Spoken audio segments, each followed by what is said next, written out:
apenas o modo de produção, é uma ordem social institucionalizada. Quer dizer, como modo de produção, os historiadores econômicos sabem muito bem, não é? É um sistema que separa os trabalhadores dos meios de produção, os proprietários revolucionam as tecnologias que reduzem custos do trabalho e, ao mesmo tempo, expandem o mercado de trabalho, de maneira que a produtividade aumenta muito mais do que o custo salarial, e é exatamente essa diferença que produz as tendências de polarização econômica e sociais, de concentração da propriedade e da renda, características do capitalismo. Sabe muito bem. O que a Fraser faz é propor a noção de que o capitalismo, como o feudalismo, como outras ordens, é uma ordem social que institucionaliza e articula de uma determinada maneira um conjunto de esferas sociais. No caso do capitalismo, a esfera da economia, da reprodução social, do poder político e da natureza. Não é? Reprodução social. As atividades que tocam a reprodução da existência na família, na educação, na saúde, na aposentadoria. O Estado, constituído na sociedade capitalista basicamente para a proteção da vida e da propriedade, e a natureza entendida como uma esfera caracterizada por ser uma fonte dita inesgotável de insumos e de descarte de rejeitos. Não é? Isso produz uma contradição inerente a essa ordem social e a sua reprodução. O fato de que a acumulação de capital, ou a economia do capitalismo, toma as pessoas meramente como recursos humanos, toma a natureza como recursos naturais e toma o Estado meramente como provedor de repressão para a garantia da propriedade de determinados serviços e subsídio para o funcionamento dessa ordem econômica. Certo? Entendido o capitalismo assim, portanto, a seguridade social pode ser entendida exatamente como uma resposta à ameaça que o capitalismo coloca à reprodução das 3 outras esferas, e, em particular, a da reprodução social. Não é? A contradição básica é que o impulso da economia do capitalismo para reduzir custos de reprodução destes recursos e transferir riscos para a sociedade, não incorporar esses riscos na empresa, não é? Encontra uma resistência dos humanos. Não é? Dos humanos que não querem que a natureza seja tomada meramente como um recurso natural e não querem que eles sejam tomados meramente como recursos humanos. Certo? E é essa resistência que produz politicamente novas formas de Estado. Eu concordo inteiramente aí com o Álvaro que o que explica as transformações da ordem política nos anos 30 é exatamente a crise do capitalismo e as diferentes formas de reação das sociedades à crise do capitalismo. E aí as variantes são o socialismo, como sabemos, a social-democracia, a democracia cristã, diferentes formas de reação dos humanos à crise econômica e à reprodução social. Não é? E a seguridade social, portanto, criada depois da crise de 30, o que ela faz é exatamente, não é, instituir um conjunto de proteções contra os riscos colocados pela acumulação de capital à reprodução das outras esferas. Não é? E ao contrário do que consideravam os liberais à época, a construção da seguridade social, não é, teve um efeito extremamente dinâmico sobre a própria acumulação de capital, na medida em que o gasto social e as políticas redistributivas acabaram não custando, mostram os historiadores econômicos. Já era previsto pelos economistas como Havelman e o Kalec, mas mostram os historiadores econômicos, particularmente o Peter Lindert, que não implicou em nenhum tipo de custo em termos de crescimento e que, na verdade, expandiu a capacidade de crescimento das sociedades capitalistas. Não é? Bom, só que essa regulação social evoluiu, entrou em crise, novamente, como sabemos, não tenho tempo de discutir isso aqui, na década de 70, e ela evoluiu para o neoliberalismo, não para o socialismo na década de 80. Não é? Entendido assim, neoliberalismo é, então, a vitória da norma da competição. Não é? Quer dizer, a captura do Estado e dos meios de comunicação por meio da mobilidade global de capitais, por próprios processos de inovação das empresas em busca de redução de custos fiscais, ambientais, regulatórios e do trabalho, não é? E o que o neoliberalismo faz por meio da captura do Estado é exatamente reduzir os custos à acumulação de capital, não é? Do conjunto de proteções que a sociedade tinha organizado para proteger as demais esferas exatamente das ameaças postas pela acumulação de capital. Então, o neoliberalismo, a meu ver, tem que ser entendido dentro desse conjunto de dimensões mais amplas e vinculado inexoravelmente com a dinâmica do capitalismo e as contradições que a dinâmica do capitalismo coloca com a reprodução da ordem social mais geral, da qual o próprio capitalismo depende. Certo? Então, isso se expressa na crise da reprodução social, na década de 70 e 80, e hoje, mais ainda, né? Prolongamento da jornada de trabalho, ausência de maternidade, licença maternidade ou paternidade, férias, descanso remunerado, creches, escolas, aposentadoria, infraestrutura social. Quer dizer, na verdade, é a acumulação de capital que está se revoltando contra aquele conjunto de custos que a resistência dos humanos impôs à acumulação de capital. Assim que eu entendo. Crise da natureza, porque, evidentemente, essa dinâmica da extração e da poluição provocada pela desregulamentação ambiental neoliberal, não é? Produz dificuldade de reprodução exatamente da própria ecologia. Não é?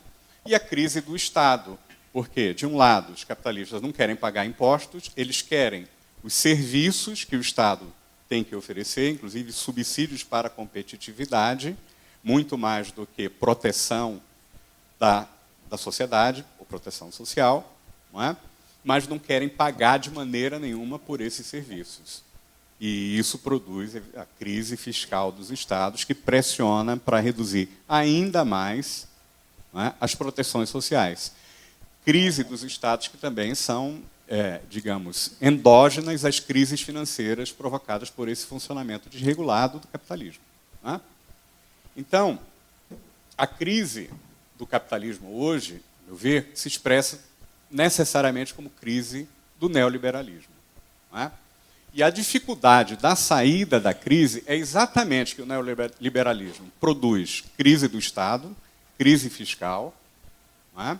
E o controle dos capitalistas, ou de seus representantes, em parte sobre o próprio Estado, sobre os meios de comunicação, e a possibilidade de fuga de capitais, não é? Para os Estados que não oferecerem as condições consideradas críveis para a acumulação de capital, acaba, evidentemente, produzindo o que a lei da Polanyi, por exemplo, chama de terrorismo econômico.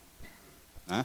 Um terror constante de exigência de novos cortes dos diferentes mecanismos de proteção social e corte de impostos e mais desregulação, com o objetivo de garantir, supostamente, a competitividade do capitalismo nacional perante os demais. Ou atrair capitais que, eventualmente, podem fugir para outras praças que sejam mais amigáveis ao mercado.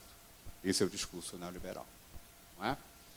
A outra grande dificuldade é a crise da solidariedade, porque a própria crise do neoliberalismo, a crise do capitalismo e o aguçamento da crise econômica, da precariedade do trabalho, etc., o conjunto, inclusive o sentimento generalizado de desordem, produz uma crise de solidariedade.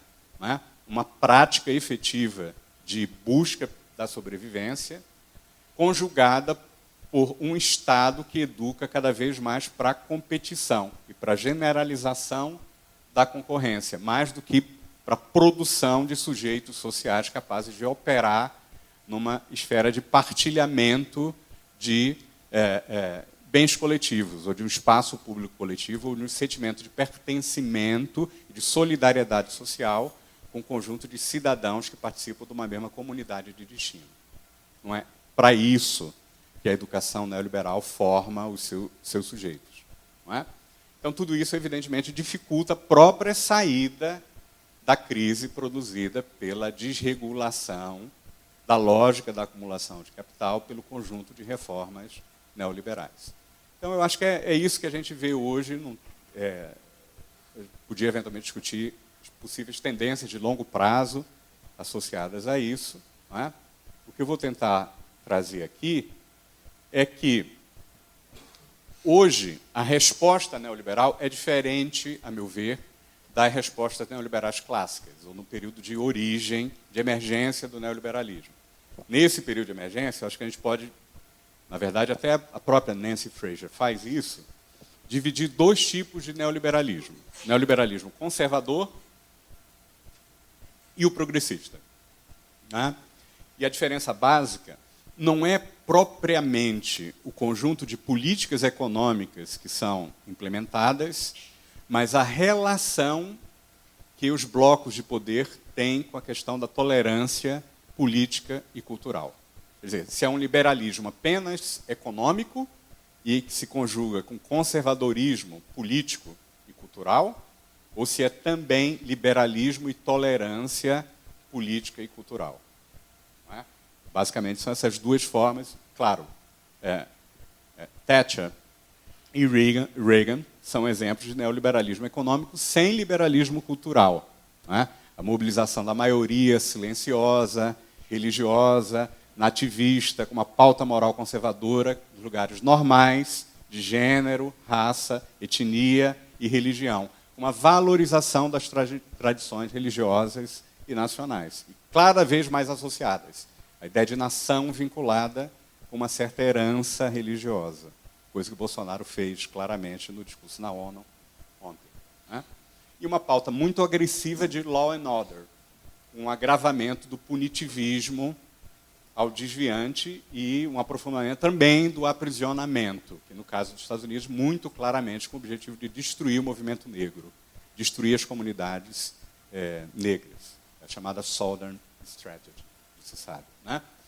E, por outro lado, o neoliberalismo progressista é a chamada terceira via, Clinton, Blair, FHC, Portugal tem também seus vários exemplos, né?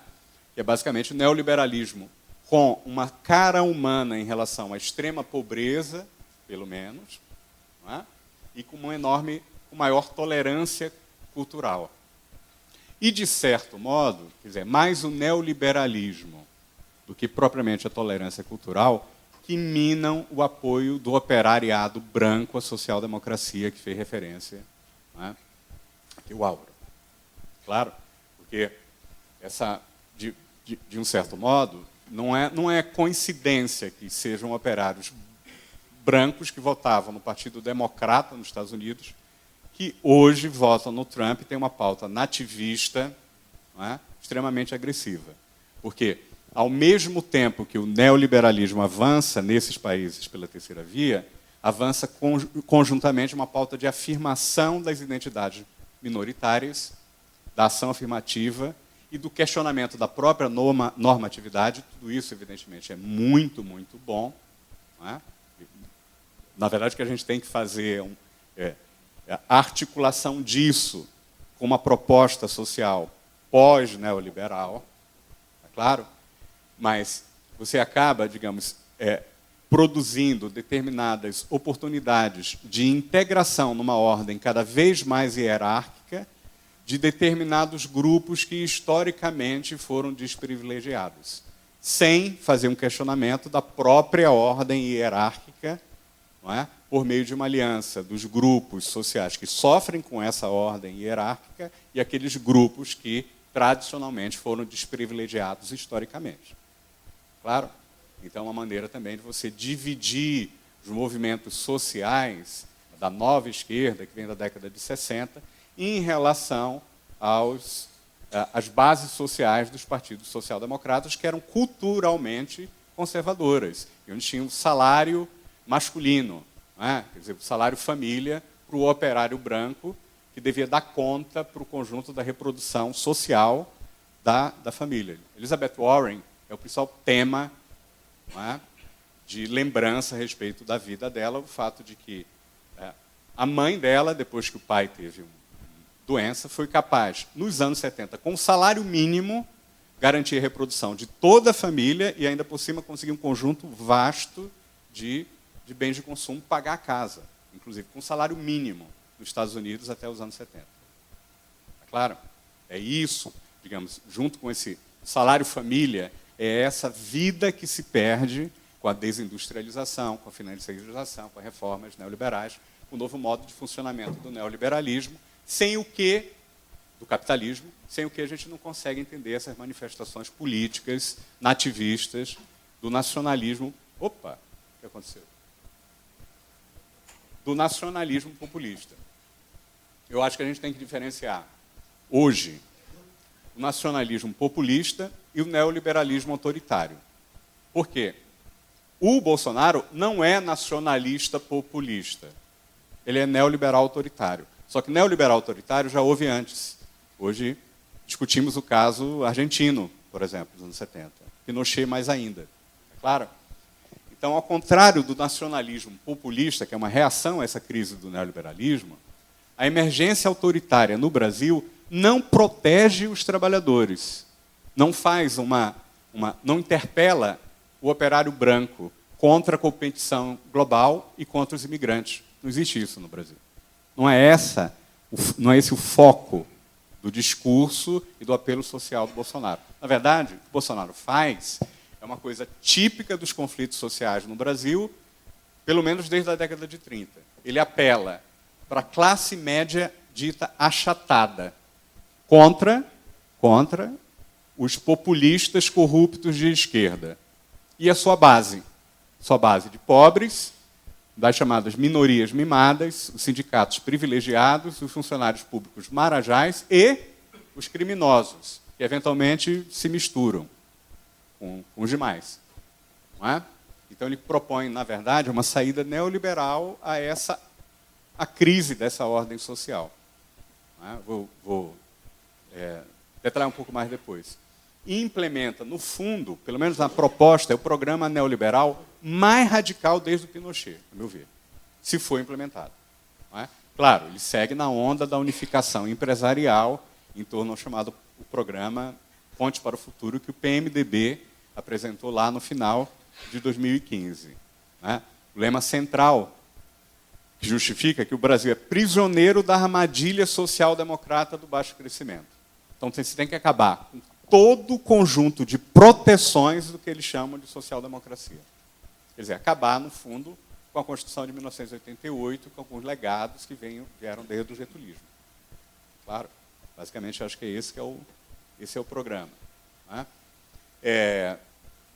Então, acho que é possível dizer que ele não é um populista nacionalista, como colocou ali o Álvaro, porque ele não quer defender mercados e empregos locais contra elites cosmopolitas, importações ou imigrantes. Não é um Victor Orbán, não é? Ou Marine Le Pen, de jeito nenhum.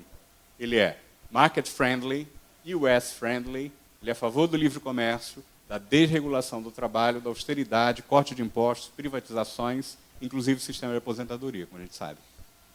Não é? Então, ele é radicalmente neoliberal. Não é nacionalista populista, de modo nenhum. E ele também não é neoliberal nos costumes, pelo contrário, como nós sabemos. Né? Então, eu acho que ele é um neoliberal conservador fortão, com inclinações neofascistas. Certo? Agora, pensando o neofascismo de uma maneira muito, muito, muito vaga, porque o neofascismo está muito mais próximo, digamos, do nacionalismo controlador e direcionador do capitalismo do que está próximo do Pinochet, né?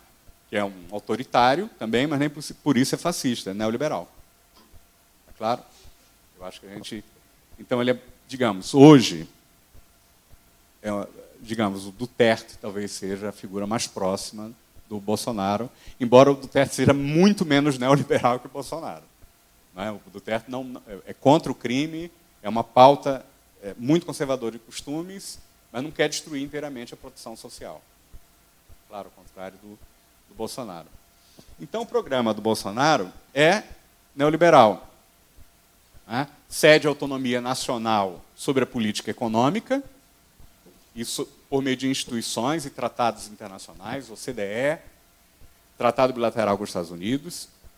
Do ponto de vista da natureza, libera inteiramente as proteções, ou quer liberar as proteções contra a predação da natureza e das terras indígenas e quilombolas.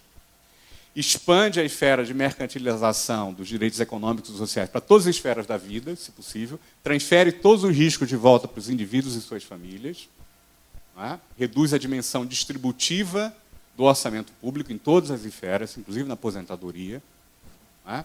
E a justificativa é que sem isso não tem retomada do crescimento econômico, como o Pedro Fonseca colocou hoje, de manhã. É sempre esse papinho, não é? Que sem redução de impostos e redução dos gastos, não tem poupança para realizar o investimento. Que, óbvio, evidentemente, a gente sabe que é uma bobagem. Né? Quem sabe um pouco de teoria econômica e história econômica sabe que isso é uma bobagem. Não é? Mas é uma forma radicalizada de trickle-down economics. Não é? A dimensão distributiva do Estado brasileiro é bastante razoável. O estudo da CEPAL, 2017, fica mais ou menos no meio entre a OCDE e a América Latina. O gasto público diminui a desigualdade 23% na OCDE. Na América Latina, 9%. No Brasil, 16%. É o meio. Claro? É isso aí que está sendo destruído. E a arma de destruição é essa lei aí. Lei do teto do gasto, 2016. A gente sabe. Né? E destruição, inclusive, do sistema de aposentadoria, porque à medida que as aposentadorias aumentam, e era previsível isto, em 2016 a gente dizia isso, você vai diminuindo a capacidade de gastar em todo o resto. Dada as previsões constitucionais para saúde e educação, todo o resto, em 2036, não é, teria que caber em mais ou menos 1% do PIB. É ridículo, impossível. Claro, o objetivo é exatamente acabar com as previsões constitucionais. Como diz o Paulo Guedes, liberou geral no orçamento. E é particularmente educação. A gente sabe por quê. Não é? Privatizar a educação, inclusive, porque é bandidagem, né? Pirataria mesmo, a gente sabe do... Enfim, quero tomar processo, não vou falar em público. Saúde, mesma coisa. E previdência. São as três grandes gastos sociais que têm previsão constitucional. Então, evidentemente, o teto do gasto é para ferrar isso, para conferir flexibilidade para a realização do conjunto dos demais gastos. Né? E, claro, eliminando todas as proteções constituídas ao longo da história brasileira do século XX. Né? Tem os dados aí, o que isso implicaria em termos de gasto em educação, por isso que as universidades federais estão continuando assim, vão acabar até 2022. Né? Se não tiver fim da lei do teto do gasto, vocês sabem melhor do que eu, quem trabalha em federal. Se a reforma tributária passar, a mesma coisa vai acontecer na Universidade Estadual de São Paulo, porque o ICMS, a vinculação do ICMS vai acabar também. É esse o projeto. Né? Esse é o projeto. Por isso que eu digo que é o projeto mais radical, a reforma trabalhista, desproteção do trabalho. Já avançou muito, não é? Nos contratos de trabalho, flexibilidade, acabando a mediação sindical, individualização, na terceirização para redução de custos e proteção, no fim do imposto sindical, e o emprego não se recuperou, evidentemente. Né? O Keynes já dizia que se você baixar o custo do trabalho, tem um impacto sobre a demanda efetiva, não tem aumento do emprego nenhum. Né? Reforma trabalhista foi barrada em 2017, e o Bolsonaro traz radicalmente conjunto dessas três reformas aí. Uma nova reforma trabalhista, a proposta era que a carteira verde e amarela, só foi um pouquinho até agora para a lei da liberdade econômica, não é? Reforma tributária para acabar com o resto de progressividade que existe no sistema, inclusive para acabar com as contribuições sobre a Seguridade Social. Claro, lembrem que a ideia original era capitalização para aposentadoria, não é? E no que tange a reforma da Previdência, se não for transitar para a capitalização, eliminar muito os benefícios e aumentar muito as contribuições para o sistema se autofinanciar. Quer dizer, eliminando os elementos distributivos do sistema e principalmente ferrando os pobres que se aposentam por idade mínima nas unidades mais pobres da Federação Brasileira, nas cidades brasileiras, né? Em qualquer lugar. Claro? Então, não vou discutir o sentido da reforma da Previdência, pode deixar para o debate, e não vai acabar também com o desequilíbrio fiscal, a gente já sabe muito bem. O que eu vou discutir, já avançando aqui em direção ao fim, é as contradições. O que pode acontecer para limitar a reprodução desse programa ao longo do tempo? A primeira contradição. A maioria da população brasileira, por incrível que pareça, é melhor representada pela esquerda, sobretudo do ponto de vista moral, mas também do ponto de vista econômico. Quer dizer, esquerda perde a eleição no Brasil porque é neoliberal.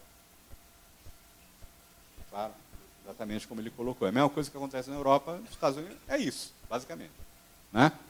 Então, políticas, as pesquisas que a Folha de São Paulo fez em janeiro, a mais vasta, mas que, na verdade, reproduz várias outras pesquisas que mostram exatamente isso. Faz muito tempo. Né? E uma recente mostrou mais ou menos a mesma coisa. Os brasileiros são favoráveis a políticas contra a desigualdade de gênero, no pagamento, são favoráveis a debate político nas escolas, são favoráveis à educação sexual, são favoráveis ao controle das armas, são contrários a preferências especiais dos Estados Unidos, são contrários à redução das reservas indígenas, são contrários a políticas que reduzem a proteção do meio ambiente, são contrários às privatizações e são contrários à legislação de flexibilização dos contratos de trabalho. Está claro? E é impressionante como a gente consegue perder a eleição. Assim, com isso. Né? Faz isso, né? Faz isso. É o problema, né? Agora, isso é uma contradição para o Bolsonaro, né? E é contradição até para explicar como é que ele ganhou. Só para relembrar, porque é importante para entender como é que ele pode perder no futuro. Primeiro, ganhou por causa da crise econômica. Queda do PIB de 8% em 2 anos, 2015 e 2016. Segundo, o enorme escândalo de corrupção dos partidos do dito sistema. Né? Quer dizer, é a crise do chamado presidencialismo de coalizão e suas normas tradicionais, rotineiras, desde sempre. Né? Um aumento impressionante do número de assassinatos, da criminalidade desde 2014, já vem de algum tempo, na verdade, mas depois de 2014 é impressionante o crescimento. O sentimento de insegurança de populações que estavam com dificuldade de garantir a sobrevivência por causa da crise econômica. Então, por exemplo, Rosana Pinheiro Machado tem uma pesquisa com jovens batalhadores que participavam, inclusive, lá dos rolezinhos em 2013 e 2014, e que viraram todos bolsonaristas.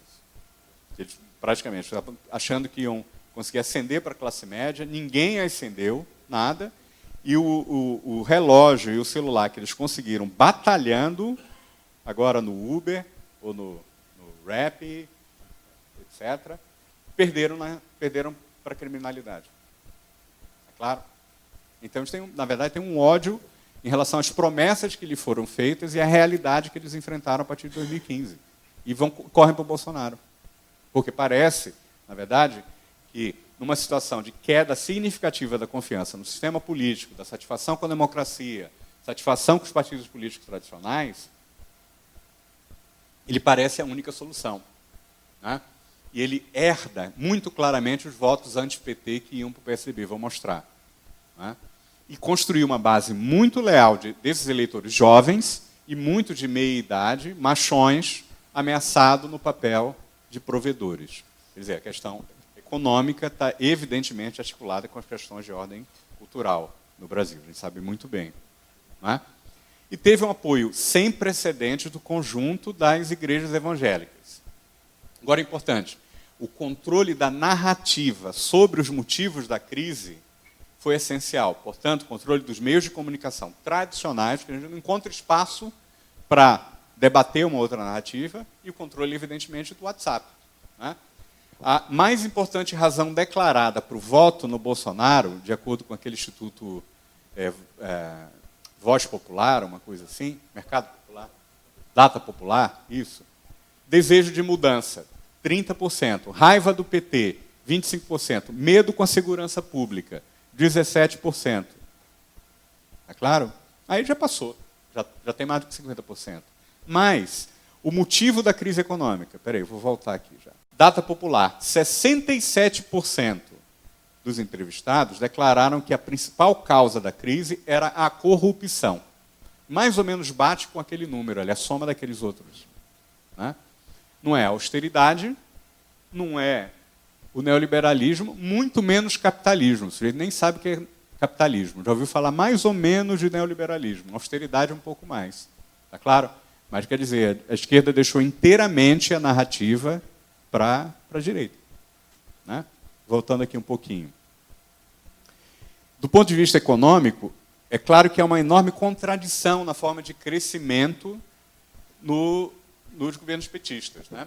De fato, como já aconteceu, de certo modo, com o getulismo, 1944, 1945, quando a inflação aumenta o salário de base e recupera, 1953, 1954, também 1961, 1964, mas de uma maneira talvez mais persistente e sem inflação, não é? A classe média foi exprimida. Não é? Então, os benefícios desse modelo de crescimento foram basicamente para os pobres, e os ricos ganharam muito, mas eles não pagam impostos. Então, quer dizer, o conjunto de aumento limitado dos benefícios sociais por conta da implementação das determinações da Constituição de 88 e, evidentemente, de políticas que eram desejadas por eleitorado e grupos sociais que se representam mesmo dentro do PT, né, foi basicamente financiado por impostos em cima da classe média. E, ao mesmo tempo, a pressão sobre a reprodução social da classe média cresceu muito. Não é? Porque o volume de empregos típicos de classe média, depois de 2008, foi desacelerando a oferta desses empregos. Mas a disputa por esses empregos não parou de aumentar. Por quê? Por causa da expansão do ensino superior, tanto privado quanto público. Por causa das cotas raciais. Por causa das cotas sociais nas universidades. Não é? Você tem praticamente 3 vezes mais pessoas disputando os mesmos empregos em apenas 12 anos. Está claro? E o volume de empregos desacelera a partir de 2008 e a partir de 2013, não é? 1.200.000 empregos de classe média desaparecem no Brasil, em 2013.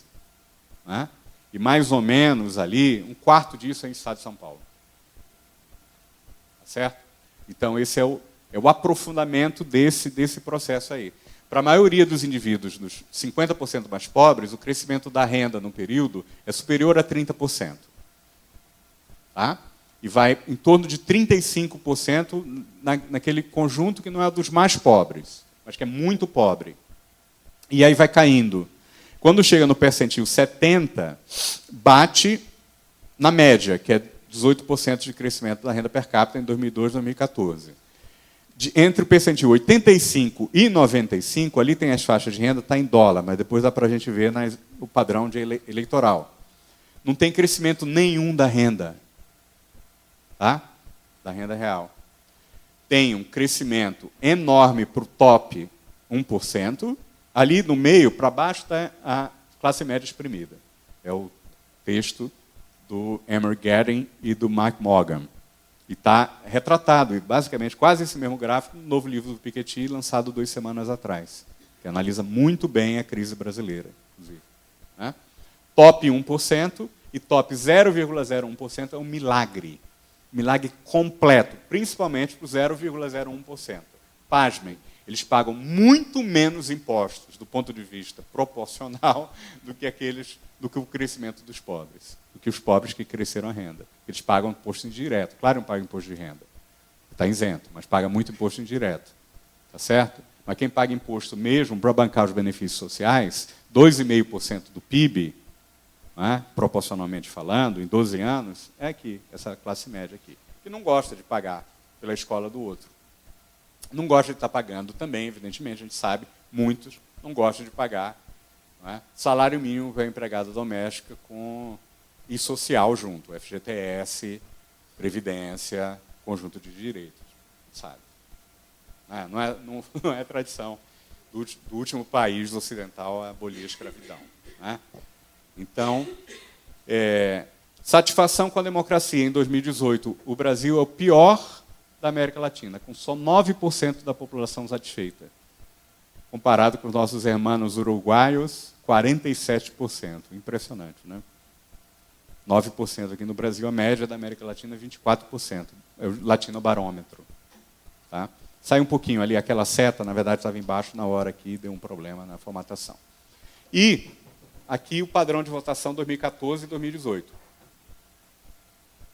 Basicamente, as áreas que votavam no PSDB, o azul ali, continuaram votando mais ainda anti-PT, mas são os bolsonaristas. E os bolsonaristas avançam em vários redutos do PT, evidentemente, Bacurau. O PT ganhou, acho que 90%, provavelmente. Né? Vocês viram o filme? Se não viram, por favor, lava um pouco a alma, né? Pelo menos. Né? E o antipetismo ganhou, dessa vez, além de, por conta da fração antipetista típica, né? Essas são as pesquisas de boca de urna do Datafolha de 2010 até 2018. Fica claro que o PT mantém um relativo domínio, não é? Até R$2.000 em renda, tá claro? Mas perde, vai perdendo, mas não perde tanto. O PT ganhava aqueles que ganhavam entre R$2.000 e R$5.000, não é? Ganhava em 2010, Dilma ganhou em 2010, empatou em 2014 e perdeu de lavada em 2018, 20 pontos percentuais. É isso que explica a eleição do Bolsonaro. Esse grupo, classe média exprimida, certo? Né? Porque os que ganhavam acima de 5 ou acima de 10 já não votavam no PT há muito tempo. E é pouca gente. Evidentemente, também é pouca gente. Tá certo? Então, é essa classe média exprimida que explica a vitória do Bolsonaro, mas explica também a contradição do programa do Bolsonaro. Por quê? Porque o programa de destruição das proteções, inclusive sobre o trabalho, não é? Ameaça a reprodução social da classe média mais ainda do que antes. Mais ainda. Não é? Menos regulação e fiscalização, proteção trabalhista e ambiental, ameaça a base eleitoral da classe média e das camadas populares.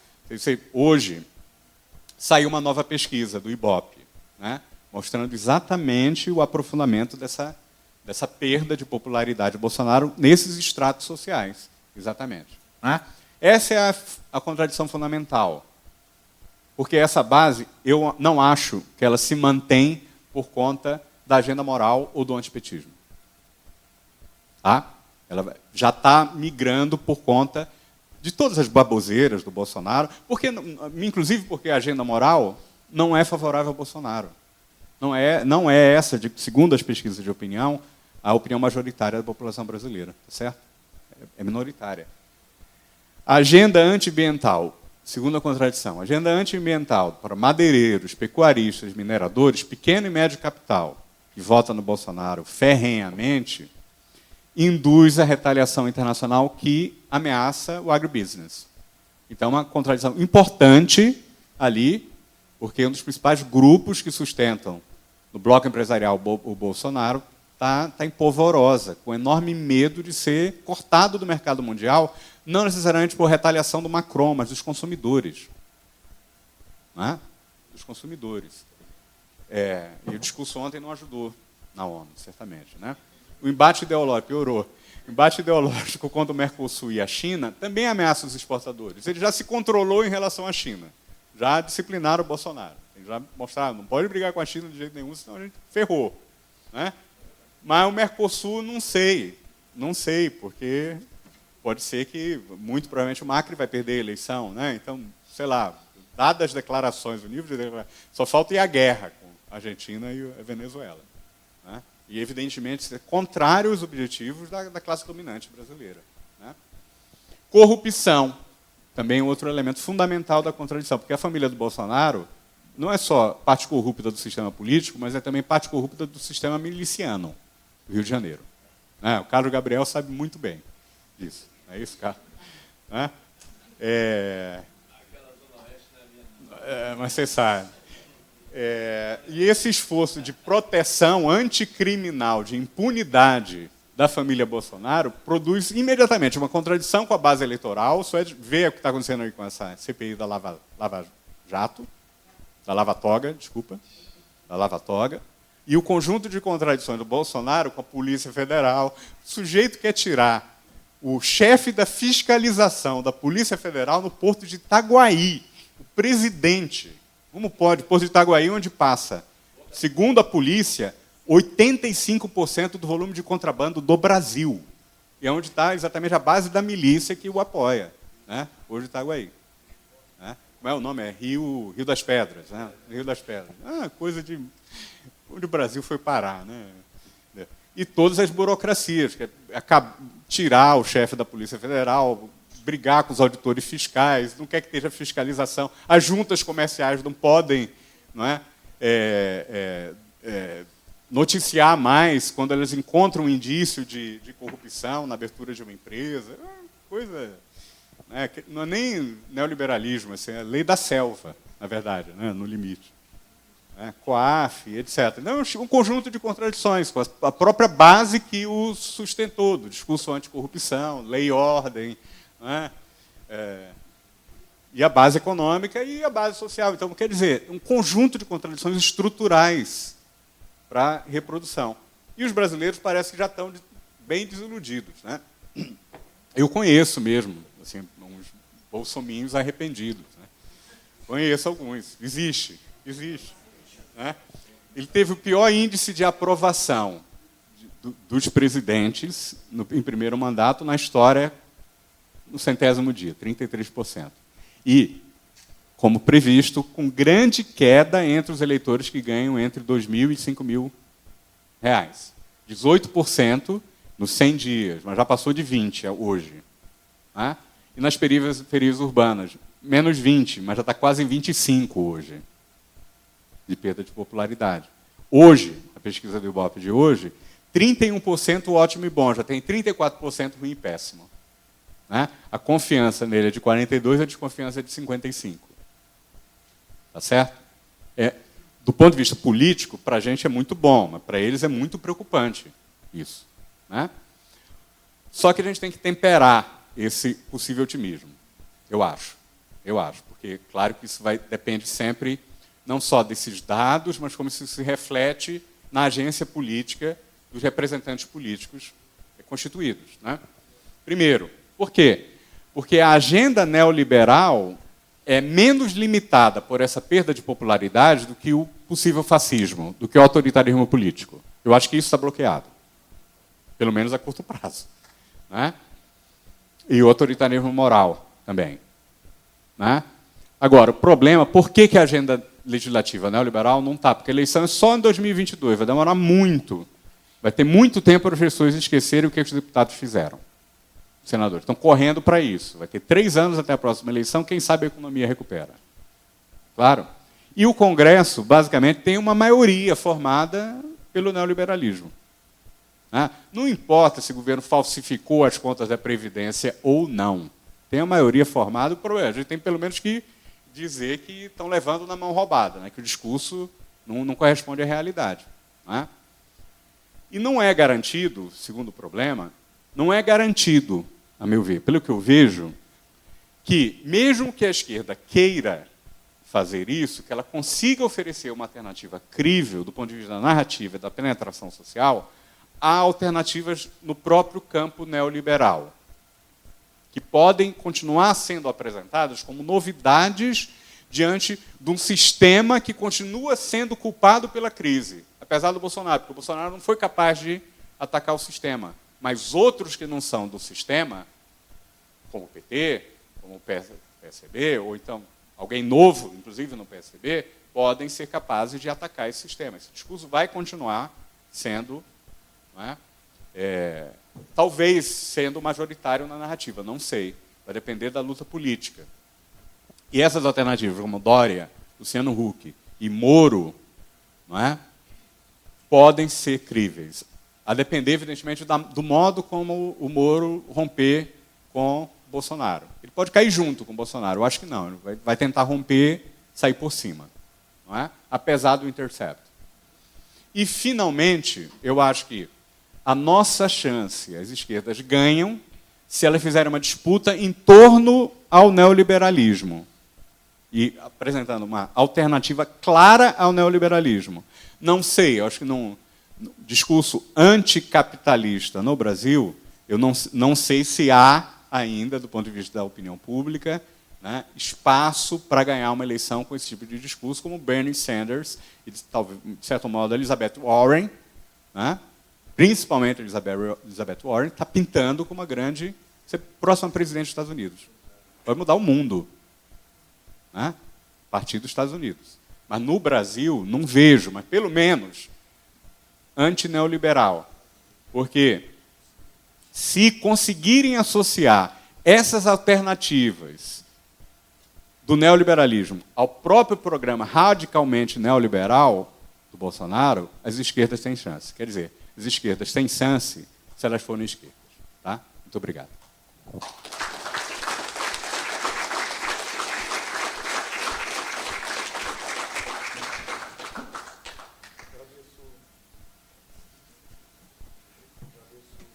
O Pedro, o Álvaro, e já vamos abrir para as questões, perguntas.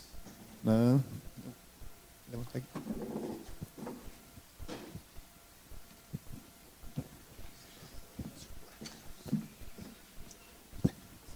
Queria saber do Pedro o que ele acha com relação ao discurso que nós deveríamos adotar com relação à violência, né? Porque, por incrível que pareça, se a crise econômica se aprofundar, e certamente a violência vai aumentar mais ainda, acaba que pode ter um elemento que ele pode ter um discurso, olha, tem que ser eu mesmo de novo, me dá mais uma chance, que daí, né, entendeu? Enfim, é claro, é óbvio, né, que a gente não pode falar as barbaridades que a extrema-direita fala. Agora, eu já vi pelas ruas, Rio de Janeiro, a gente anda e tem densidade demográfica muito alta, e eu vejo quando tem algum discurso mais social, tentando, não é justificar, mas, enfim, falar sobre a violência, tem muita gente de origem humilde falar, olha, eu também já passei fome, eu também já fiquei desempregado, eu nunca fiz o que esse maluco fez aí na rua, etc. Enfim, a gente compreende essa situação, essas pessoas mais conservadoras e mais pobres que têm indignação, como nós também temos, com um cara que quer invadir lá, sei lá, pegar, sequestrar um ônibus, fazer essa maluquice, etc. Como que a gente faz um discurso para enfrentar o problema da violência? Obviamente, né, é claro que eu não estou propondo que a gente se iguale a eles, mas também não podemos manter o que falou a candidata do PT no Rio de Janeiro, que foi uma coisa até meio ridícula, eu achei. Quer dizer, eu achei que ela falou umas coisas que faz um discurso ingênuo, boboca, de falar que todos são vítimas do capitalismo, a gente tem que compreender os bandidos. Falou uma coisa desse tipo, talvez até quase com essas palavras. Né? É isso, é um desafio grande esse. Eu não sei a resposta dessa minha própria pergunta. Faz uma rodada de questões, né?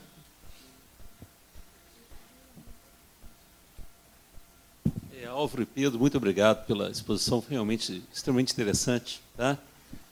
Minha pergunta é a seguinte, a gente sabe que as pessoas normalmente são nostálgicas, né? A gente tem uma coisa que já tem algumas décadas, mas que chama a idade dourada do capitalismo. Por que é tão difícil? Por que a esquerda, nesse momento de tanta dificuldade, é tão fraca? Por que ela não consegue resgatar, né, eleitoralmente uma agenda que funcionou tão bem? Que é exatamente de voltar a defender os pilares da social-democracia. Né, a gente estava conversando isso no almoço hoje. Parece um paradoxo. No momento em que a concentração de renda é maior e as dificuldades estão grandes, a esquerda está muito fraca a nível internacional. Né? Eu queria ouvi-los a esse respeito. Por que vocês acham que é tão difícil sustentar um discurso de esquerda nesse momento? Boa noite, parabéns a todo mundo. Meu nome é Alexandre.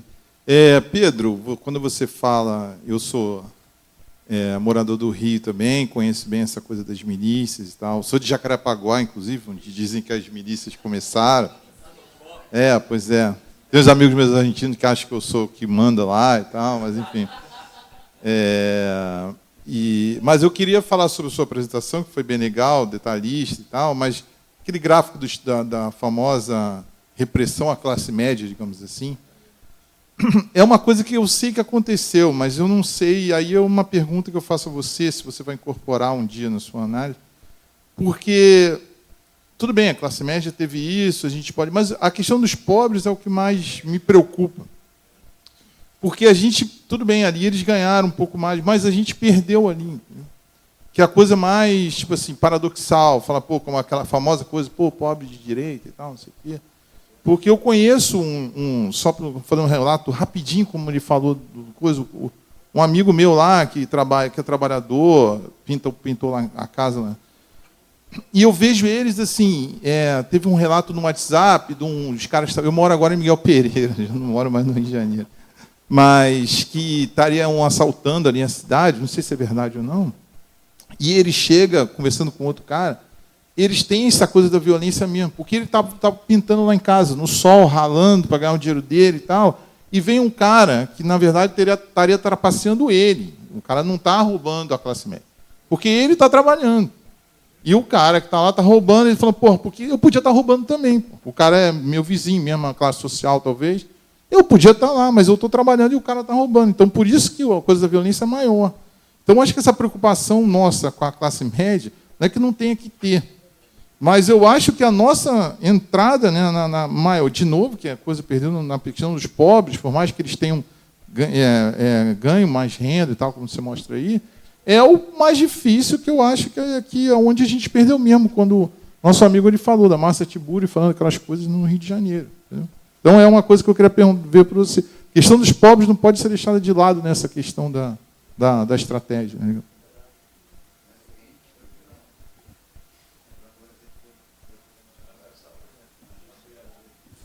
Bom, eu quero agradecer ao Álvaro Pedro, muito obrigado pela brilhante exposição. Eu fazer duas questões. Uma, eu concordo com ele, e outra, Pedro, eu acho que, por exemplo, tem um problema ali, que é a questão da elite operária. Né? E como essa elite operária, no processo de destruição renovador do capitalismo, ela perde. Eu me lembrei porque na Inglaterra eu tive Manchester, que é um local do Brexit. Ou seja, quer dizer, Manchester era ícone da ponto de partida do Partido Trabalhista, e eu morei em York, que é do Partido Conservador. E a coisa mais interessante é que no Brexit as duas tiveram a votação muito parelha, no sentido de favoráveis ao Brexit. E Manchester era a base operária do partido inglês. Ou seja, ali eu estou começando a perceber que essa faixa de renda é uma faixa de renda também não só da classe média, é que eu posso dizer, mas também de uma elite operária que no processo de destruição renovadora está perdendo. E, se eu não estou enganado, parte dessa elite operária votou no Bolsonaro. Mas isso é interessante, porque isso é histórico, porque aí ao Álvaro, na Europa, né, o próprio fascismo alemão teve uma votação, quando ele ganhou, e teve um apoio para fechar e reprimir, por parte da classe operária. Né? Aí eu me lembro do Wilhelm Reich, eu li o Psicologia de Marx do Fascismo, ele chama a atenção desse comportamento que tanto você destacou aí, e que tem que ser resgatado. Ou seja, um sentimento nacional, anti-internacional, né? As derrotas da Internacional Socialista foi isso, em 14. Né? Então, eu acho que é uma coisa muito mais complexa. Tá? E eu acho que a gente tem que também jogar junto não só os pobres, mas essa própria classe trabalhadora. Tá? Que eu acho que ela rachou. E isso é histórico. Né? Isso está presente na Europa e a gente não aprende, a esquerda não aprende com isso. Infelizmente é isso. Tá? E só uma outra coisa, se me permite, com relação à questão da questão do Estado, né? Uma pergunta para os dois. Nessas crises a gente relê tudo, né? Eu li o Charlie Tille, Coerção em Capital, e reli a Modernização Conservadora do Werneck. E como não é generalizar, mas esses países de mais coerção do que capital, ou de uma modernização conservadora, eles são muito mais propensos a essa ascensão desse fascismo, ou neofascismo, ou próximo-fascismo, não sei o quê. Eu queria que vocês pensem sobre essas leituras, né, sobre isso. Obrigado. Então, James, a minha pergunta é mais para o Álvaro.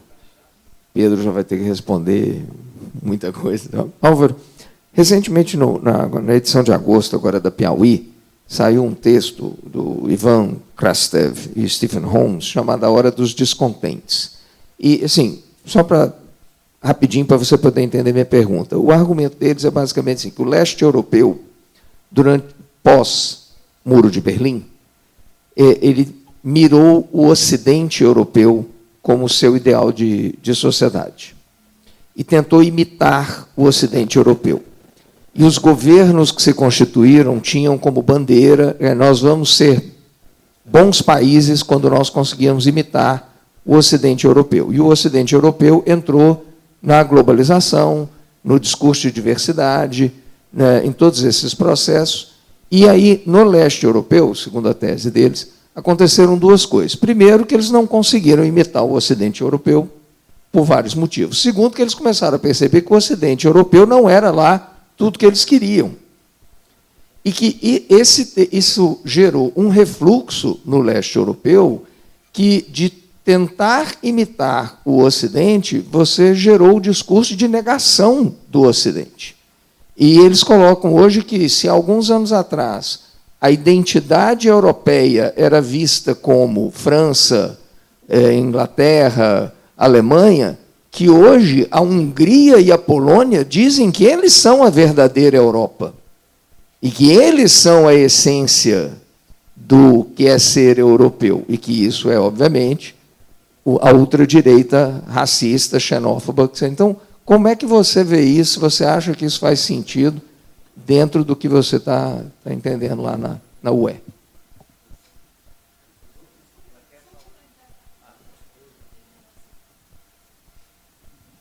Olá, boa noite. Parabéns pela exposição. Não sei assim, se a gente começa a chorar ou faz o que a gente vai fazer. Mas uma coisa que me chama a atenção, o James tocou nesse assunto, é pensar para a gente, na academia, como é que fica esse processo de negacionismos. Não são revisionismos, né? São negacionismos em relação ao nosso passado, né? Como eles estão construindo esse presente que não tem muito sentido. A gente olha assim e fica... Então, como é que fica essa questão dos negacionismos nesse processo, esse pensamento único, essa coisa da terra plana, vacina e coisas do tipo que, para quem... O pior, que assim, às vezes a gente tem alunos que comentam essas coisas na sala de aula. A gente chegou a esse ponto para ver de novo isso. Obrigada. Mudamos a estratégia, a gente vai fazer uma rodada, porque senão daí avança muito, tá? A gente faz uma rodada geral, depois vai para a mesa e encerra.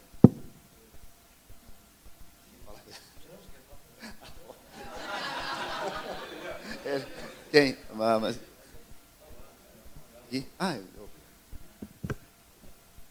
Bem, eu queria parabenizar primeiro essa mesa. Queria lamentar que ela ficou tão tarde, né? Quer dizer, que a gente começou, na verdade, acho que a gente tocou no dedo na ferida hoje, às 7 horas da noite. Né? Eu acho que a gente, quem sabe, estejamos muito sedentos, né, de ter essas reflexões, de falar sobre isso. Eu acho que lamento profundamente que essa discussão tenha começado só agora, mas que bom que ela começou, né? Porque eu acho que fica muito evidente. Bem, eu sou historiadora, sou professora de História Econômica, e eu acho que a gente está vivendo, nesse momento, além de todas as crises possíveis, uma crise que é a de perceber o quanto a economia não se explica pela economia. E essa é uma crise cientificamente salutar para a história econômica e para a economia, né? Mas assim, tanto que a gente está aqui discutindo política no Congresso de História Econômica, né? Porque a gente entende, né, que essa política, essa história, essa memória, ela vai mudar os rumos das economias, né? Da economia brasileira, quem sabe da economia europeia e norte-americana e tal. Então, que a gente tenha tido agora essa mesa, eu acho que ela foi um divisor de águas. Ela foi um divisor de águas na programação do encontro e, quem sabe, mesmo no nosso entendimento do que é e como se faz economia, né? A gente tem que ampliar essa reflexão, a gente tem que ter mais história, a gente tem que ter mais política para entender economia, né? Então, por exemplo, os colegas citando os economistas, né? Muito do que foi falado pelo colega o Pedro Paulo, que eu agradeço enormemente a intervenção e acompanho em outras esferas, foi falado pelo Gramsci, pelo Trotsky e pela Clara Zetkin na década de 20. Muito do que está sendo, vocês reproduziram aqui, eles já apontaram para inúmeras dessas coisas, né? Então, a gente conhece muito pouco também da história dessas discussões todas, e acho que essa dificuldade da nossa memória, né? A gente esquece tudo, então a gente está toda hora partindo do zero. E essa galera precisa da nossa amnésia. eu acho que eles se criam em cima da nossa amnésia.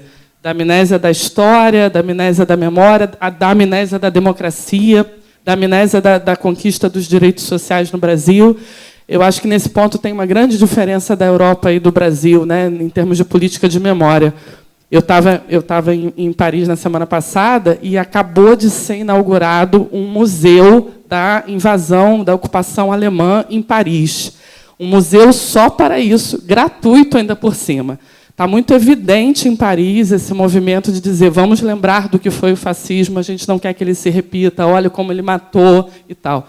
Enquanto isso, a gente aqui acaba, por exemplo, com a reforma trabalhista, né, com os direitos conquistados, e não teve nada falando de Vargas, e não teve nada falando da CLT. Cadê a nossa memória sobre os direitos que também foram tão duramente conquistados no Brasil, né? Então, acho que esse apagamento da memória no Brasil, ele, inclusive, diminui a nossa capacidade de resistência. Então, se quiserem comentar sobre isso, era isso. Obrigada. Mais alguém? Muito bem, só lembrando que o primeiro debate que teve aqui com o Álvaro ontem foi sobre democracia e desenvolvimento, e o Álvaro reforçou a ideia que a condição necessária para o desenvolvimento é a democracia, né? E o debate hoje com o Pedro e o Juan foi sobre neoliberalismo e desenvolvimentismo na Argentina. Então, a gente está avançando o debate. Então, não foi assim. Mais alguém? Não. Então, Maria Alice. Maria Alice tem todo direito, é a nossa homenageada hoje. Não, desculpa todo mundo que a gente tem que ir rápido. Mas o que eu senti falta nas análises, principalmente em relação ao Brasil, é de falar do setor financeiro. Tá? Eu acho assim, inacreditável um trabalho como você fez, Paulo, sem falar dos 4 bancos, da finalização que a gente vive e do apoio que esses 4 bancos dão ao Bolsonaro. Não é o Bolsonaro. Isso não é. É esse sistema que a gente tem e que não é só o sistema financeiro que destruiu a indústria e essa Fiesp subalterna, é um horror. A gente... Qual foi o trabalho que mostrou a desindustrialização hoje? Ai, Duda, Pedro, olha como eu estou... Mas era você. Mas mostrou aquilo. Mas o que é? A nossa economia é comandada por 4 bancos. E o diretor do Banco Itaú diz que, graças a Deus, que tem desemprego, porque isso é a forma de segurar a inflação. E todo mundo ouve isso e não se comenta, afinal, é o presidente do banco.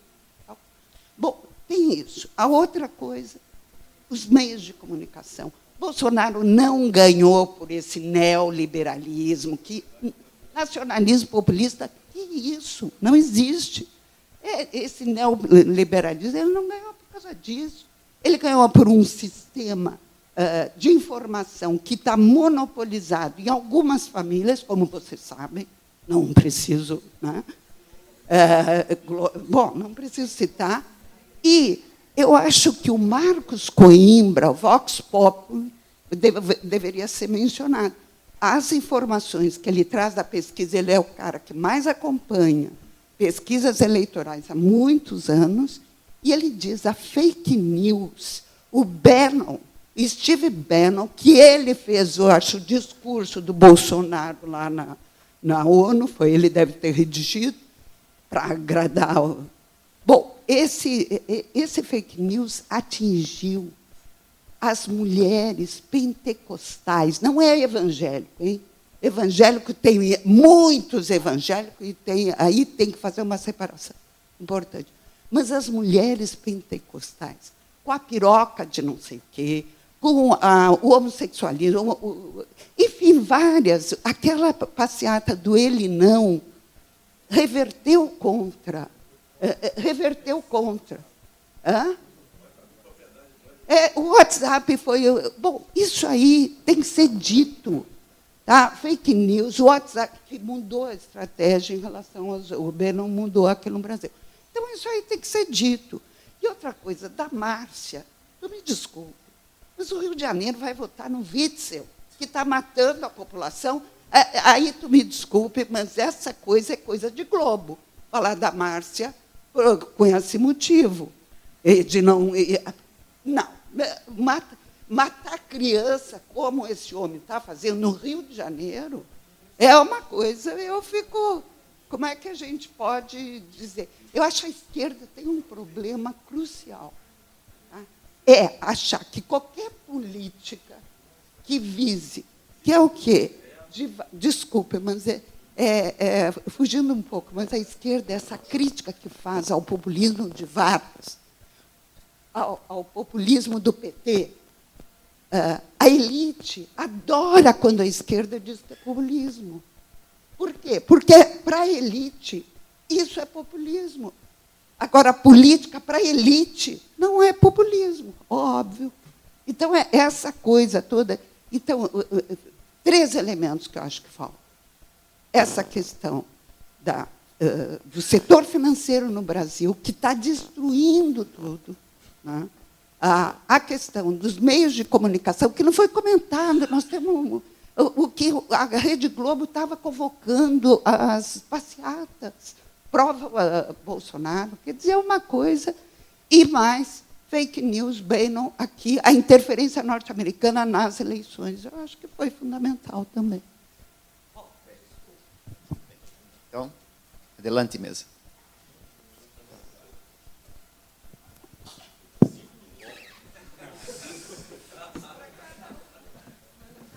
Bom, eu vou ser muito breve, porque, na realidade, como alguém disse, este debate levaria muitas horas. Eu gostei imenso de ouvir o Pedro Paulo.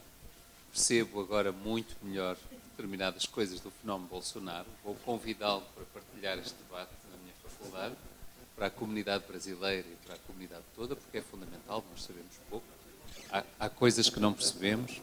E vou tentar responder muito rapidamente a algumas questões, porventura de maneira insuficiente, porque as questões são muito estimulantes, são muito importantes e exigem uma reflexão mais profunda. A primeira questão que me foi dirigida, ou que foi dirigida aos dois, parece-me, relacionava-se com a fraqueza das esquerdas, enigmática. Quer dizer, neste momento, como é que se explica que as sociedades, não digo os governos, não voltem a defender a social-democracia ou não consigamos responder voltar à social-democracia. Eu respondo pela União Europeia, ou seja, mantenho na minha quinta, de alguma forma, tentando dar alguma racionalidade a estas questões. Na União Europeia, hoje, na verdade, praticamente já não existe social-democracia. Ou seja, existem institutos redistributivos, existem políticas de redistribuição, existem direitos sociais de cidadania. Vimos ontem o caso português, que é um pouco específico, porque está muito blindado por a Constituição e por um processo histórico tardio, e, portanto, tem uma especificidade, além de que Portugal não conhece alguns problemas que colocariam outros dilemas políticos e societais, como o problema da imigração. Portanto, Portugal não tem esse problema e, portanto, não tem necessidade de lhe dar resposta, o que muda bastante o figurino das coisas em relação a outros Estados europeus. Mas o que existe hoje na Europa, genericamente, e no espaço institucional da União Europeia, é um gelatinoso social-liberalismo. É basicamente isto. Ou seja, o regresso à social-democracia mais autêntica é muito difícil porque a social-democracia está acossada e aprisionada no neoliberalismo. E aí sim a questão do neoliberalismo é muito importante e é uma explicação sistémica e ao mesmo tempo concreta. As próprias instituições da União Europeia, ou seja, neste momento, o menor dos males para as esquerdas é defender a própria União Europeia. Mas o que é a União Europeia? A União Europeia é uma federação de Estados, não é uma federação, na realidade não é um modelo federativo, mas é basicamente um dispositivo institucional de defesa das democracias liberais. Nos países e Estados-membros que são democracias liberais. Não é o caso da Hungria. Aliás, a posição da União Europeia em relação a países como a Hungria e a Polónia não tem sido apenas titubeante, tem sido demissionista, o que é grave, porque estão longe de ser democracias, como se sabe. E, portanto, atualmente, na Europa, sem haver movimentos sociais, sem haver um aprofundamento das esquerdas, alguém disse que as esquerdas voltem a ser esquerdas, um reembasamento trabalhista e das agendas das esquerdas, que não podem refugiar-se apenas em micro-agendas identitárias. Isso é pouco. É importante, mas é pouco. Precisam de um reembasamento trabalhista. A meu ver, não é possível regressar à identidade social-democrata. E depois há um paradoxo na própria história da União Europeia. Os principais protagonistas da construção da União Europeia foram os democratas cristãos.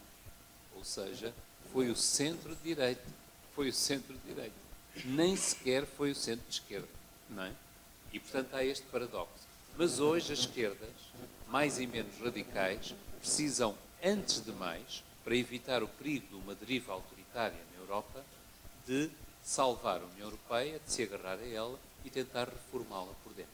Ora, se nós verificarmos os tratados, os fundos que a União Europeia depois atira para cima dos Estados-membros para pressionar o avanço de determinados conceitos e práticas, na verdade, quando muito, há uma lógica, uma hegemonia social liberal. Não há mais nada. Isto é uma questão que me parece importante. Uma outra pergunta. Colocou a questão do leste europeu ter imitado o Ocidente, mas já haver neste momento claramente um recuo e de haver países que buscam alternativas, ou o leste no seu conjunto já olha para as experiências húngara e polaca como modelo. Eu não estou certo que seja assim. Não estou certo. Eu penso que são casos desviantes. O caso da Polónia é um caso totalmente diferente. A Polónia é um país e uma sociedade mártir na história europeia, como nós sabemos, tem forças sociais e políticas, neste momento elas são quase indistintas, ligadas a versões radicalmente integristas da Igreja Católica. O Papa João Paulo II, nesse aspecto, deu força a uma tradição muito forte na Polónia, mas ela desenvolveu-se muito a partir dele e com base na sua herança, que hoje é quase absolutizada, mitificada na Polónia, e, portanto, não é um caso que me pareça muito relevante. O caso da Hungria é muito mais complicado, por causa da imigração e na zona onde se situa, ou seja, muito próximo dos Balcãs, a herança do Império Austro-Húngaro está ali a exacerbar o nacionalismo, mas a questão essencial, aliás, que eu não sublinhei devidamente na minha intervenção, a questão essencial para uma refundação da União Europeia e um reenlace da União Europeia com as esquerdas, com os movimentos sociais e com uma social-democracia de esquerda, necessariamente, é a questão imigratória. Ou seja, a grande questão política que aproxima as forças políticas na Europa e que as dissocia umas das outras é a questão imigratória. Vocês na América do Sul, a questão imigratória tem outra natureza. Apesar do problema da Venezuela, tudo isso, é muito diferente da Europa. E, portanto, não é a questão das alterações climáticas. A questão das alterações climáticas na União Europeia, ainda que dissimuladamente, ainda é tratada como uma questão quase luxuriante, uma questão secundária. Ainda, apesar de toda a retórica, ainda não é a questão política. A questão política é a migração. E a Hungria coloca-se politicamente de uma maneira demagógica, o Viktor Orbán, relativamente ao problema da imigração, e foi por isso que ele foi eleito e tem algum apoio popular. O caso da Turquia é bastante diferente. Relativamente ao problema do negacionismo e da desmemória, portanto, eu vou aqui fundir a terceira e a quarta questões, se bem as percebi. Na verdade, nós temos de estar muito atentos, porque sejam as extremas-direitas, sejam os neoliberais, sejam os populismos, eu acho que o conceito de populismo é muito pouco consistente, é muito viscoso e foge-nos para a esquerda e para a direita, não é uma categoria fiável de modo algum, mas todos estes regimes e todas estas forças sociais e políticas têm sido produtoras eficazes de relativismos, negacionismos, e de versões convenientes da história. E, na verdade, aquilo que a colega Manuela Salvador referiu, eu concordo inteiramente. Quer dizer, nós temos que rever toda a gramática das ciências sociais, o ensino da ciência e da história. Num país com uma história colonial tão perturbadora e tão longeva quanto Portugal, o ensino da história daqui a poucos anos terá que estar drasticamente alterado. Drasticamente alterado.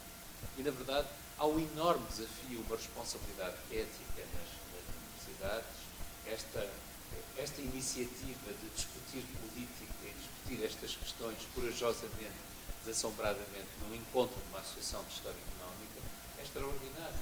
É extraordinário. Mas eu não estou certo que iniciativas como esse museu que referiu na França seja um indicador tão diferenciador do que se passa lá e do que se passa cá. Não é bem assim. Os franceses fizeram um longo caminho, difícil e muito incompleto ainda hoje, para assumir no espaço público e mesmo na memória histórica, não refiro apenas na memória social, o colaboracionismo com os nazis. Isto tem 15 anos, não tem mais. Agora, a França e Paris são uma máquina de dinheiro. E, portanto, é fácil fazer um museu que parece o cúmulo da tolerância, mas isso não é assim na França. Não é. Portanto, há um longo caminho. Neste momento, em Portugal, há um debate aceso sobre a ideia de construir um museu do Estado Novo ou um museu de Salazar. Por acaso, os mentores desse projeto até foram meus colegas num centro de investigação. Eu tenho vergonha dessa iniciativa, assinei um manifesto contra a iniciativa e contra os meus colegas, o que é talvez inédito e vai dar combate agora no regresso, mas a própria Assembleia da República, com base no governo de coligação parlamentar de esquerda que tem, teve o bom senso de votar uma condenação clara deste projeto. Portanto, as lutas da memória, do negacionismo, da desmemória, tudo isto estão aí, mas elas são travadas com circunstâncias diferentes em vários países. Nas instituições de ciência e de ensino, eu julgo que nós devemos assumir claramente uma revisão de todas estas gramáticas. Todas estas gramáticas precisam de ser revistas. As categorias estão obsoletas neste momento. Nas ciências sociais, em geral, no ensino da economia e na história nem se fala, que é a gestão do discurso oficial, científico, credível, sobre o passado. Por outro lado, há uma deriva metafísica nas sociedades. No Brasil, ontem o discurso foi lamentável, nas Nações Unidas, ou seja, nós regressamos, de uma certa forma, isto é ostensivo, a um obscurantismo conveniente. O negacionismo das alterações climáticas é o exemplo maior. Veja-se a retórica, por exemplo, do Trump sobre o New North. O New North é o novo norte, o Ártico, com os pipelines, com as oportunidades de negócio, ou seja, um fenómeno climático tão contundente e tão dramático como o de gelo está a abrir oportunidades de exploração desenfreada de recursos naturais e de novas rotas de negócio, tal como o Pedro explicou no plano teórico há pouco. Ou seja, há aqui uma série de questões que levariam mais 5 horas a debater. Portanto, não digo mais nada. Obrigado. Bom, as perguntas são muito gigantes, eu não sei se vai dar para responder tudo, né? Pelo menos como eu gostaria.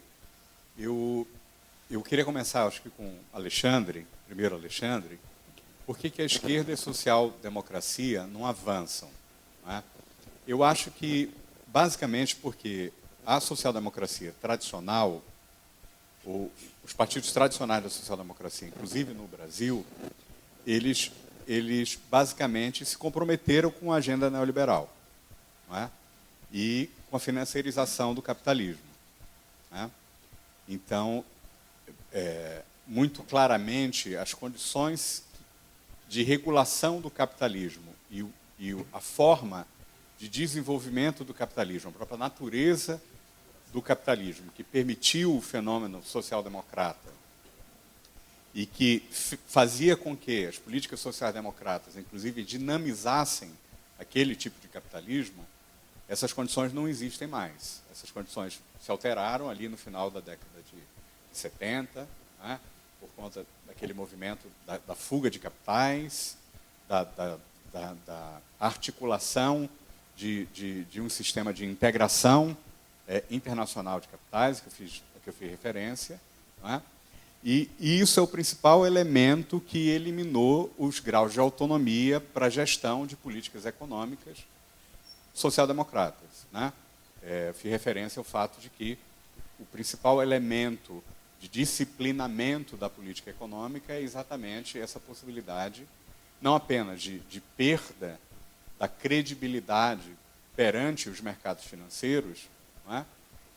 Mas a efetiva produção de crises provocadas exatamente pelas fugas de capital e pelo conjunto de crises da financiarização, que, como eu fiz referência, também não apenas disciplina a priori a gestão das políticas econômicas que dependiam de uma base tributária elevada, da possibilidade de gastar proporção crescente do PIB com gasto público, não é?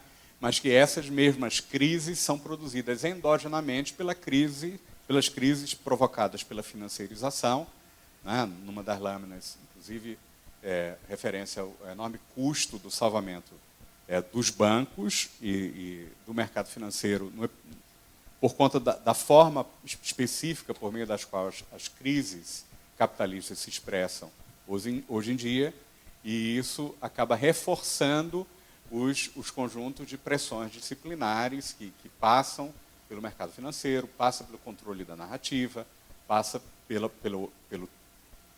uma lei da Polanyi coloca, terrorismo econômico frequente, que o controle da mídia tradicional, sobretudo, não é, impõe sobre a gestão das políticas econômicas e acaba forçando, quer dizer, a forma de saída da crise é produzir ainda mais corte de direitos. Então, basicamente, e isso também é o elemento fundamental que explica a crise do PT, né? Quer dizer, o PT sempre se confrontou com a mídia tradicional, sempre se confrontou, digamos, com o oligopólio bancário, não é? Ganhou a eleição em 2014 fazendo um discurso para a esquerda, não é? E, digamos, foi cooptado pelo neoliberalismo e pela agenda financeira com a indicação do Joaquim Levy, sabemos bem, não é?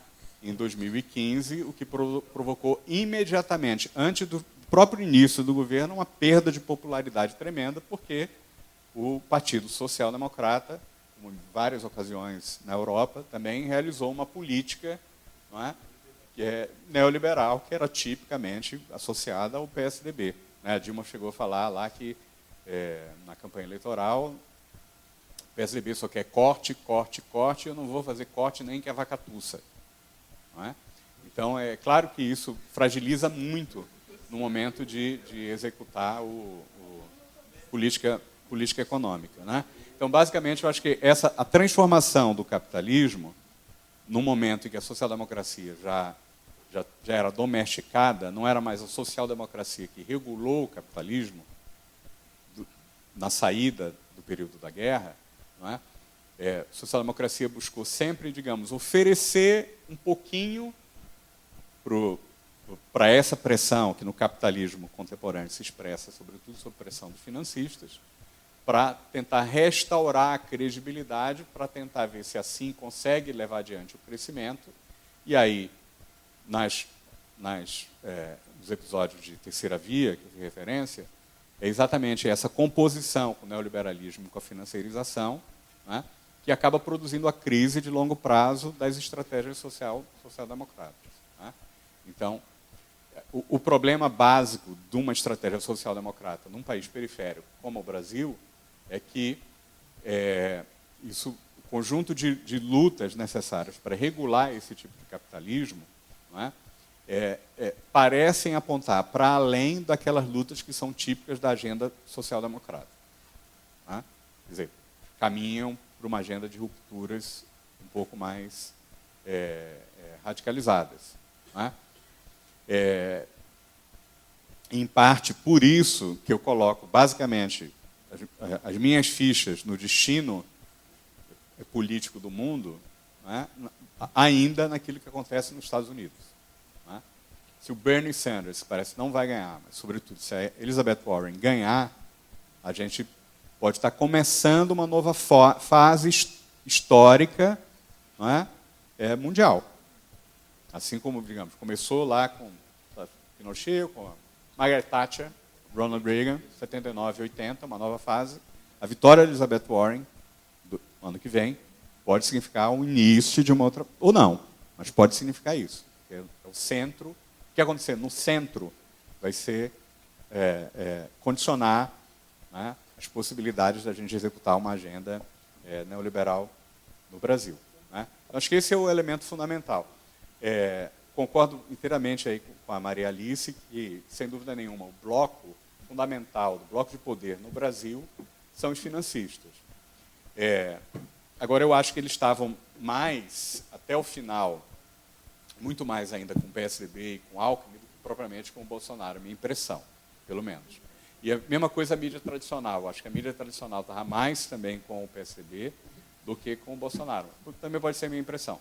Mas eu concordo inteiramente que coloquei ali, que o controle da narrativa foi fundamental para a vitória desse projeto. Né? A ideia de que, na verdade, não é o capitalismo, não é a austeridade, não é o neoliberalismo que são os motivos da crise, mas é basicamente a corrupção.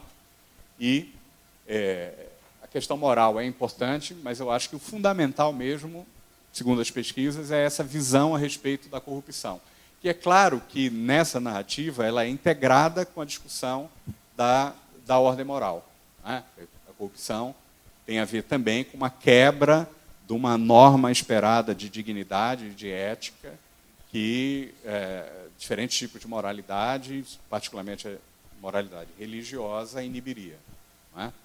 Então, supostamente, esse vendilhão do templo, que é o Bolsonaro, que eu acho impressionante que alguém considere que ele tem alguma coisa a ver com religiosidade, né?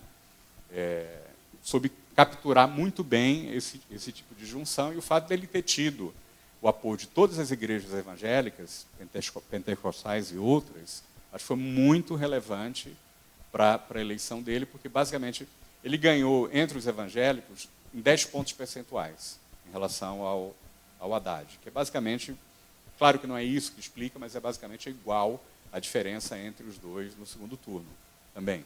Né? E o WhatsApp é muito importante no Brasil por causa, basicamente, da falta de letramento da maior parte da população. Né? A maior parte da população usa o WhatsApp não com texto, como a gente usa basicamente por meio de gravação de mensagens. Né? E em 2013, tem uma pesquisa do Pedro Doria que mostra isso bem, uma matéria muito grande. O Facebook entra no Brasil com uma aliança com os grandes provedores de acesso na internet, né? E entrega para os provedores de acesso um acordo por meio do qual ele vai bancar a entrada das pessoas na rede móvel do provedor quando essas pessoas usarem o conjunto de aplicativos do Facebook. Né? O Facebook e o WhatsApp, depois Instagram. Né? E isso teve um efeito impressionante, porque essa população extremamente pobre, primeiro, não tem tempo ou, às vezes, capacitação de entender os códigos do debate impresso. Não tem tempo, na verdade. Então, se informa ou pela televisão, ou passou a se informar cada vez mais por meio dessas redes e desses grupos de WhatsApp. Horas e horas no transporte público, dando uma olhada lá no WhatsApp, de graça. Então, quer dizer, a única entrada na internet para essa população é via Facebook, em grupos que são conhecidos, e via WhatsApp. Então, não é nem como a gente, que vai lá e faz pesquisas para querer entender uma determinada coisa, vai na internet. Não é. É basicamente informação via WhatsApp. Então, o fato de que, do ponto de vista político, o bolsonarismo se colocou, desde muito cedo, entendeu isso, realizou uma política muito clara em relação a isso. Já em 2013, é um elemento essencial para explicar esse domínio da narrativa que eles tiveram, né? Que junta o domínio da narrativa, claro, da Globo, de dizer que toda a articulação da Globo com a Lava Jato, evidentemente, né? E depois com o WhatsApp, explica muito dessa questão da narrativa. Eu queria falar uma coisinha a respeito do populismo. Eu também acho que o conceito de populismo, para o caso brasileiro, é um conceito que é utilizado erroneamente, basicamente, como o Pedro mostra muito bem, o nosso livro lá sobre o Vargas, né, tem alguns artigos que discutem isso, é usado, em geral, usado por uma sociologia de centro-direita, digamos assim, né, na base, e, sobretudo, pela própria direita para criticar a chamada irresponsabilidade do Vargas, que, inclusive, é o que legitima o golpe de 64, do ponto de vista econômico, o conjunto das reformas, é um golpe contra a demagogia democrática do populismo trabalhista, né, eventualmente da República Sindicalista também. Agora, na bibliografia internacional, o termo populismo é utilizado muito mais com o significado conceitual que ele tem no debate americano, né? Em parte no debate americano e na Europa, a influência basicamente do Ernesto Laclau e da Chantal Mouffe. No debate americano faz referência basicamente ao movimento populista do final do século XIX, né? Populismo agrário, né? E eles costumam se referir a qualquer tipo de movimento que apela à unidade do povo contra uma certa elite, né? Então, quer dizer, de certo modo, até o Theodore Roosevelt formou um partido populista, na verdade, que tentou quebrar a bipartidarismo americano, e, claramente, o Franklin Delano Roosevelt é encarado como um populista nesse sentido, de apelar para o conjunto do povo como uma determinada fração da elite. É nesse sentido. E aí esses movimentos, muito de um modo ilusório, evidentemente, né, eles fazem esse movimento. Esse movimento, ao meu ver, não é feito no Brasil. Não é feito no Brasil pelo Bolsonaro. Esse populismo nacionalista, não é? Usando lá os termos do Ernesto Laclau, da Chantal Mouffe, não representam adequadamente, ao meu ver, o fenômeno do Bolsonaro. Porque esse populismo envolve algum tipo de reação ao neoliberalismo, mesmo que seja ilusória, como o Trump. Mas o Trump, por exemplo, ele interpela um conjunto de operários brancos que são afetados pela globalização e pelas migrações também, mas pela globalização, a perda de empregos por conta do aumento das importações oriundas da China. E aí tem todo um conjunto de políticas que não são neoliberais nem aqui nem na China, né? As políticas da guerra comercial, o aumento do protecionismo não são neoliberais. Agora, na pauta de desregulação ambiental, tributária, redução de impostos, são neoliberais. Então, é uma estratégia do Trump, na verdade, para tentar reproduzir o controle do Partido Republicano sobre determinadas frações de bases sociais e eleitorais do Partido Democrata, e particularmente ali no meio-oeste e no upper meio-oeste. Né? Bom, a questão da pobreza e da elite operária. Eu concordo plenamente com vocês. Na verdade, o que eu fiz referência é que não parece que o PT perdeu o voto dos pobres, perdeu pouco o voto dos pobres. Tem pobres de direita, mas por aqueles dados não perdeu tanto o voto dos pobres. O que perdeu mesmo foi aquilo que, para esse tipo de recorte, que é um recorte sociologicamente complicado mesmo, chamado baixa classe média. Baixa classe média ou média classe média, porque por corte de renda. Então é muito complicado, porque vários autores já colocaram, né? Você, na verdade, por corte de renda, parece ser classe média, mas por tipo de trabalho e por tipo de estabilidade de trabalho e de grau de precariedade do trabalho, não é classe média tradicional de maneira nenhuma, de jeito nenhum. Né? Agora, então, o Márcio Postman, para fugir disso, ele chama de classe trabalhadora remediada, né? Nos livros dele sobre isso. Até, enfim, dialogando com Marcelo Neri, etc. e tal. Né? Agora, o problema é o seguinte, que você, para fazer política, para melhorar a situação dos pobres, né, você não precisa necessariamente, ou não precisa, digamos, claro que melhorar a situação dos pobres, por conta das condições sociais que permitem uma vida de distinção de classe média no Brasil, por motivos históricos, né, escravidão, mas sobretudo política da ditadura militar, né, inexoravelmente, carteira de trabalho para empregada doméstica vai afetar a classe média tradicional. Né? Então, não tem como você não atender determinados direitos dos de baixo, de reduzir as desigualdades sociais, sem reduzir as desigualdades sociais também dentro do trabalho. No Brasil, porque não é só capital-trabalho. A gente sabe que tem um recorte de contradição também dentro do próprio trabalho. Né? Talvez é mais fácil entender movimentos de massa, né? 1945, 1953, 54, 1963, 64, marcha por família, não pode apelar só para conflito capital-trabalho ou grande burguesia versus movimento trabalhista. Tem que entender também, né, caráter de massa do reacionarismo brasileiro, das direitas brasileiras. Né? E aí, talvez, para diminuir essa resistência, é o seguinte, você precisa aumentar as possibilidades de coalizão, como existiam no início do petismo, inclusive na primeira eleição do Lula, inclusive ainda em 2006, de certo modo, entre a classe média e a classe trabalhadora remediada e os pobres. Mas, para fazer essa coalizão, você tem que romper com o neoliberalismo e tem que atacar a grande riqueza, tem que atacar os 4 grandes bancos, por exemplo, né? E as grandes fortunas. O Gini do capital no Brasil, da riqueza no Brasil, é 0,99%. Quer dizer, não só o Gini no Brasil da renda em geral é muito, muito elevado, o Gini do capital no Brasil é muito mais elevado, é o mais elevado do mundo. Tá? O trabalho do Branko Milanovic. Certo? Então, o capital é muito concentrado no Brasil. Tá certo? E não fizemos nenhuma política para financiar, inclusive, emprego por meio de investimento público, ampliação das universidades, que tivesse baseado, por exemplo, em imposto sobre grandes fortunas.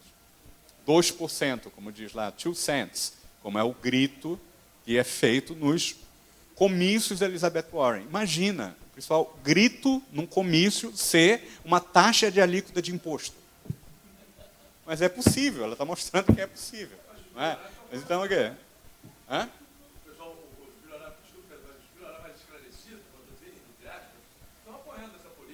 É o caso daquele Soros, é o caso de vários...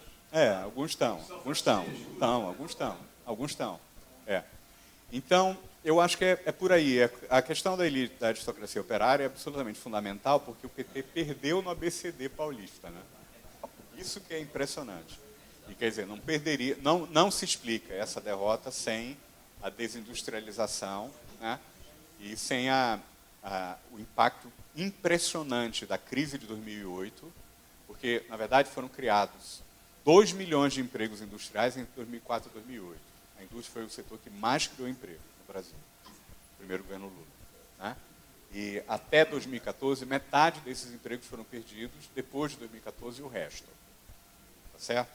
Então, evidentemente, que desestrutura, já vinha desestruturando desde a década de 90, mas a base tradicional dessa aristocracia operária e operário relativamente qualificado, a base social tradicional do PT acabou. Hoje a base eleitoral do PT é Bacurau.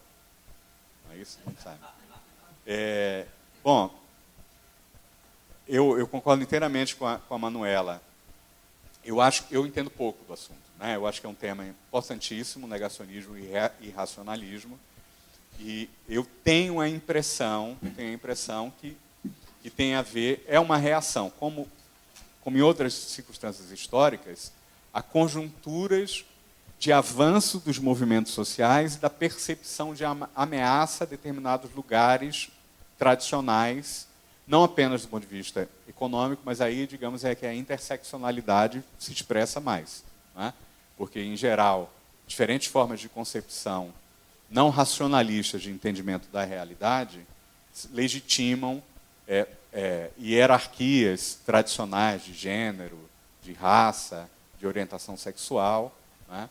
e são, em geral, entendidas como reflexo, como disse o Bolsonaro na ONU ontem, de uma ordem divina, de uma ordem religiosa, uma ordem tradicional que você não explica racionalmente, né? Então, acho que é muito a ver com a reação, exatamente, à ameaça de desordem colocada pelos novos movimentos, né? Mas eu entendo pouco disso. E, finalmente, para o Fernando, eu acho que é o seguinte: o que a gente tem que fazer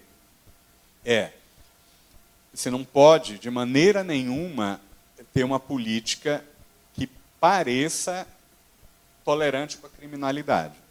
De maneira nenhuma. Por mais que você entenda que a criminalidade tenha motivos estruturais e que ela não é o resultado de uma escolha errada de um sujeito qualquer, não é? Então, você tem que ter uma política que, de fato, porque a criminalidade, o principal objeto da criminalidade são os pobres, os bairros pobres, né?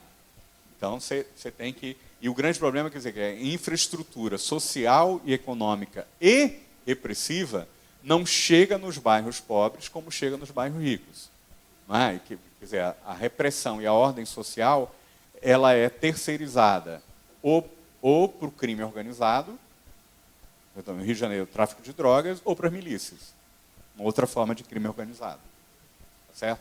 Exatamente porque a infraestrutura não chega. Então, você tem que fazer essa infraestrutura chegar, mas com um conjunto de... E, basicamente, eu acho que é possível, hoje, fazer um discurso, uma política que mostre a burrice desse tipo de política anticriminalidade punitivista, né? Quer dizer, a Ágata não vai ser nem a primeira, não foi a primeira, não vai ser a última das vítimas dessa política burra, né? E, ao mesmo tempo, a gente sabe, não sei como seria possível transmitir isso. A gente sabe, primeiro, que guerra às drogas aumenta a violência e que alguma política, não sei em que tempo, de descriminalização da maconha é essencial para atacar o problema da segurança pública, mas Portugal já avançou nesse sentido, né? E, principalmente, a questão dos presídios. Você tem que diminuir radicalmente o aprisionamento, porque os presídios no Brasil, você tem que vocalizar isso de alguma maneira, os presídios no Brasil são as universidades do crime, porque eles são completamente loteados pelo crime organizado. Se o sujeito não entrar em uma determinada facção, ele morre na cadeia, né? Mas se ele sai da cadeia, ele já tem um emprego garantido lá no crime organizado. Então, evidentemente que você tem que vocalizar alguma forma de política contra isso. Quer dizer, fazer uma política anticrime inteligente, conseguir vocalizar para a população e educar, né? A esquerda tem que fazer esse trabalho de educação, tem que ter, sempre discutindo a narrativa. E eu não estou vendo isso hoje. Mas também não tem espaço. Né? Não tem muito espaço, mas tem que encontrar outros meios, WhatsApp, sei lá, meios que... Mas né? Então é isso. Muito obrigado pelo conjunto de perguntas. Tá? Bom, damos por encerrado a atividade da noite. Agradecemos ao Pedro e ao Álvaro. Acho que a gente continua num terceiro tempo, né?